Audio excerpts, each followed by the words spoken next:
Wilujeng sonten para pamirsa, naha anjeun nyango leutik-leutik cabe rawit. Kitu deui jeung kacang polong.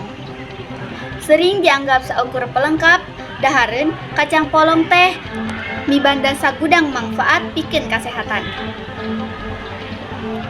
Numutkeun artikel di kompas.com, kacang polong sanajan sering dianggap sayuran, benerna kaasup ka kulawarga kacang-kacangan. Kulawarga ieu oge dihuni ku lentil, buncis, kacang beureum, jeung kacang taneuh.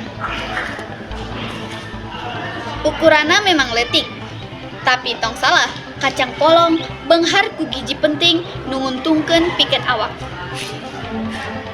Naon wae mangpaatna, hayu urang tingali. And now I'm standing here hoping it gets to you. 'Cause you could be the one that I love. I could be the one that you dream of.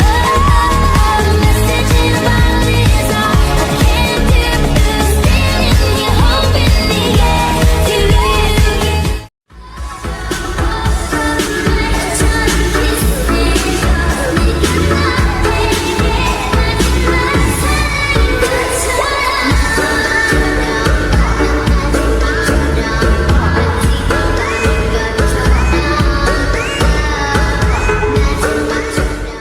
Jadi, tong nganggep enteng kacang polongnya, kusabab mibanda sagala mangpaatna. Kacang polong teh pilihan nu pas pikeun ngajaga kesehatan awak. Hatur nuhun geus nonton. Sampai jumpa di warta salajengna.